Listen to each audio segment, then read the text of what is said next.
আসসালামু আলাইকুম। কৃষি জানালার নতুন একটি এপিসোডে আপনাদের জানাচ্ছি আন্তরিক শুভেচ্ছা ও অভিনন্দন। আশা করি আপনারা ভালো আছেন। জি আলহামদুলিল্লাহ, আমিও ভালো আছি।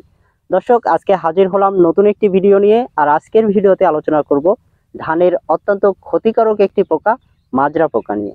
দর্শক, মাজরা পোকা কিন্তু তিন প্রকার: কালো মাথার মাজরা, হলুদ মাথার মাজরা এবং গোলাপি মাথার মাজরা। এর মধ্যে কিন্তু সবচেয়ে শক্তিশালী মাজরা হচ্ছে কালো মাথার মাজরা।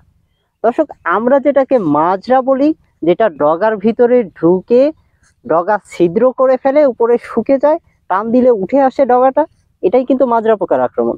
আপনাদের আমি দেখাবো। তবে বলে রাখি যে এই ডগার ভিতরে যে ছিদ্র করে ঢুকে, এটা কিন্তু মাজরা পোকা কিন্তু লার্ভা, মত না, অর্থাৎ মা মাজরা পোকা না। মা মাজরা পোকা আমরা চাষিরা সাধারণত ফুতি পোকা বা ভিন্ন ভিন্ন নাম ধরে কিন্তু ডাকি। তো এই ফুতি পোকায় কিন্তু আপনার প্রাথমিক অবস্থায়, অর্থাৎ প্রথমে যখন চাপান সার দিয়ে দিলেন, 7 দিন পরে জমিতে যাবেন, জমির জোয়ানি ভাব উজ্জ্বল চকচকে হয়ে গেছে, এই সময় গিয়ে দেখবেন এই ফুতি পোকা আপনার প্রজাপতির মতো দুটো পাখা আছে, আপনারা স্ক্রিনে দেখতে পাচ্ছেন। এই ফুতি পোকাটাই কিন্তু উড়ে উড়ে উড়ে উড়ে উড়ে আপনার এক পাতা থেকে আরেক পাতায় বসতেছে। আর এখানে পাতার নিচে বসে থেকেই কিন্তু ডিম পেড়ে রাখে। আপনারা ফুতি পোকার ডিম অনেকেই দেখেছেন, কিন্তু জানেন না যে এটা হচ্ছে আপনার মাজরা পোকার ডিম। তো ফুতি পোকা নামে কিন্তু কিছু নেই, এটা হচ্ছে মূলত হচ্ছে মা মাজরা পোকা। তো এই মা মাজরা পোকা আমাদের জমিতে যেন না আসে, এই ব্যবস্থা কিন্তু আমাদের প্রথম থেকেই করতে হবে।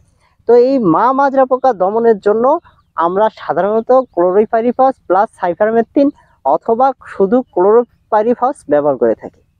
তো এটা যদি আমরা প্রাথমিক অবস্থা থেকে ব্যবহার করে থাকি, তাহলে কিন্তু এই মাজরা পোকার আক্রমণটা কম হবে। অর্থাৎ ফুতি পোকা যদি আপনার জমিতে বসে, পাতায় বসে ডিম না পারতে পারে, তাহলে কিন্তু এই লার্ভাগুলো বের হবে না এবং আপনার ডগা কিন্তু ছিদ্র হবে না।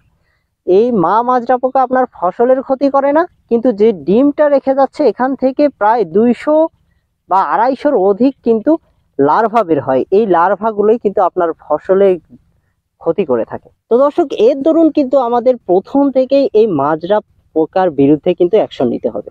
তো এখন প্রশ্ন হচ্ছে, ভাই আমি সঠিক সময় স্প্রে করি কিন্তু মাজরা দমন হয় না, আমি ভালো গ্রুপের কীটনাশক ব্যবহার করি, মাজরা দমন হয় না। তো এর কিছু কারণ আছে দর্শক, এই বিষয়গুলো নিয়ে কিন্তু আলোচনা করব।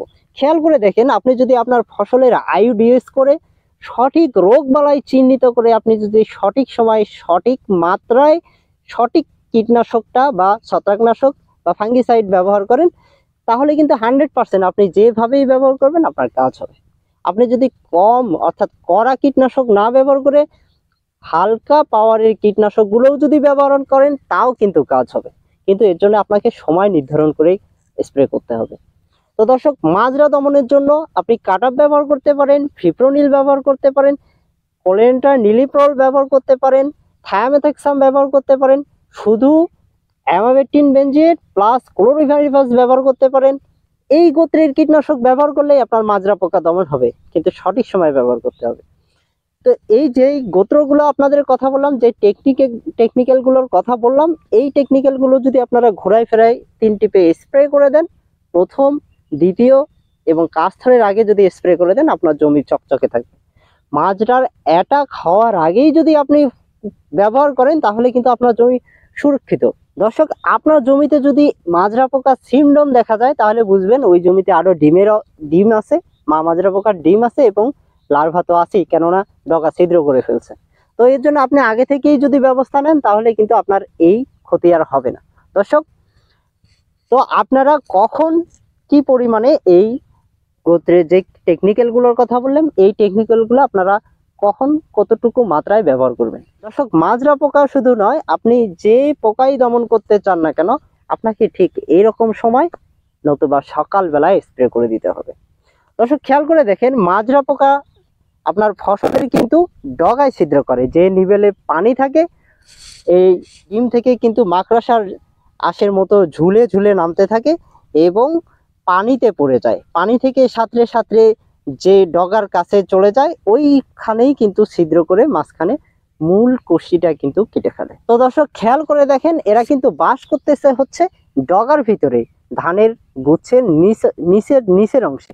যখন আপনি স্প্রে করে দিচ্ছেন তখন উপরে স্প্রে করে দিচ্ছেন। তো এর জন্য যদি আপনারা সন্ধ্যার দিকে স্প্রে করে দেন বা সকালবেলা স্প্রে করে দেন, সেই সময় কিন্তু শিশির পড়ে থাকে, বা বিকালবেলা স্প্রে করে দিলে সারা রাতে যে শিশিরটা পড়বে, এই শিশিরে কিন্তু আপনার এই কীটনাশকগুলো আপনার নিচের দিকে নামতে থাকবে। যখন নিচের দিকে নামবে তখনই কিন্তু ভালো কাজ হবে।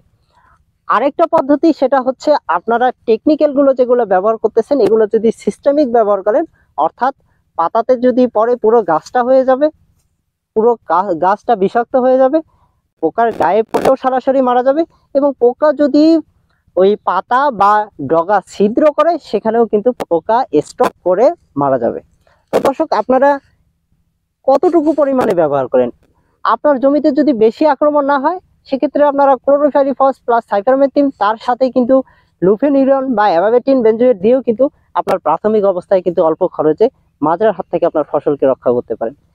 আর আপনার জমিতে যদি বেশি পরিমাণে মাজরার আক্রমণ ঘটে সেক্ষেত্রে আপনি কাটাপ প্লাস এসিটামিপিড, কাটাপ প্লাস ফিপ্রোনিল, কাটাপ প্লাস থায়ামেথাক্সাম বা থায়ামেথাক্সাম প্লাস ক্লোরিফাইরিফস, এই গোত্রের কীটনাশকগুলো মিক্স করে কিন্তু আপনি আপনার জমিতে বিকেলবেলা স্প্রে করে দিবেন সুন্দরভাবে। তো দর্শক, আমি আমার জমিতে ব্যবহার করেছি, আপনারা দেখতে পাচ্ছেন আমি আমার জমিতে কিন্তু 55 এসির সাথে 95 এসপি বাহাদুর ব্যবহার করেছি। এই বাহাদুর হচ্ছে ক্লিন এগ্রো কোম্পানির অত্যন্ত কার্যকরী একটা প্রোডাক্ট। আমি মানে মাঝে মাঝে ঘুরাই ফেরাই কিন্তু এই বাহাদুরটা আমার জমিতে ব্যবহার করি। এটা অত্যন্ত কার্যকরী প্রোডাক্ট, আপনারা ব্যবহার করতে পারেন। 55 এসি আমি আমার জমিতে স্ক্রিনে দেখতে পাচ্ছেন আমার জমিতে ব্যবহার করেছি ন্যাস্টা ইনশিওর এগ্রো লিমিটেড। তো দর্শক, এই দুটো ওষুধই যদি আপনি ব্যবহার করেন তাহলে আপনার জমিতে পাতা মোড়ানো পোকা, লেদা পোকা, মাজরা পোকা এবং মাজরা পোকার যদি ডিম থেকে থাকে নষ্ট হয়ে যাবে। কারণ বাহাদুরের মধ্যে কিন্তু এসিফেট আছে, আর এসিফেট কিন্তু পোকার ডিম নষ্ট করার জন্য অত্যন্ত কার্যকরী।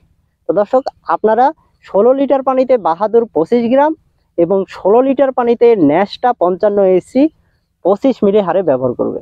দর্শক, আরেকটি ভুল আমরা করে থাকি, সেটা হচ্ছে কি, এই কীটনাশকগুলো আমরা কড়া রোদ্রের মধ্যে স্প্রে করি, যার ফলে কিন্তু আমাদের এই আপনারা কড়া রোদ্রের মধ্যে যে গোত্রের কীটনাশক বা ছত্রাকনাশকগুলোই ব্যবহার করেন না কেন, এটা স্প্রে করা কিন্তু একদমই বৃথা। তো এর জন্য আপনারা খেয়াল রাখবেন, কড়া রোদ্রের মধ্যে এই কীটনাশকগুলো ককটেল বানিয়ে স্প্রে করবেন না, আপনার ফসলের ক্ষতি হবে, আপনার পোকা মাকড় বা যে রোগবালাইগুলো আছে এই রোগবালাই কিন্তু দমনে কোনো কাজে লাগবে না। তো দর্শক, আজ পর্যন্তই, দেখা হবে আগামী কোনো এপিসোডে নতুন কোনো ভিডিও নিয়ে। ততদিন অবধি পর্যন্ত ভালো থাকবেন, সুস্থ থাকবেন, কৃষকের মুখে হাসি ফুটুক এই আশা ব্যর্থ রেখে আজ এখানেই শেষ করছি। আসসালামু আলাইকুম।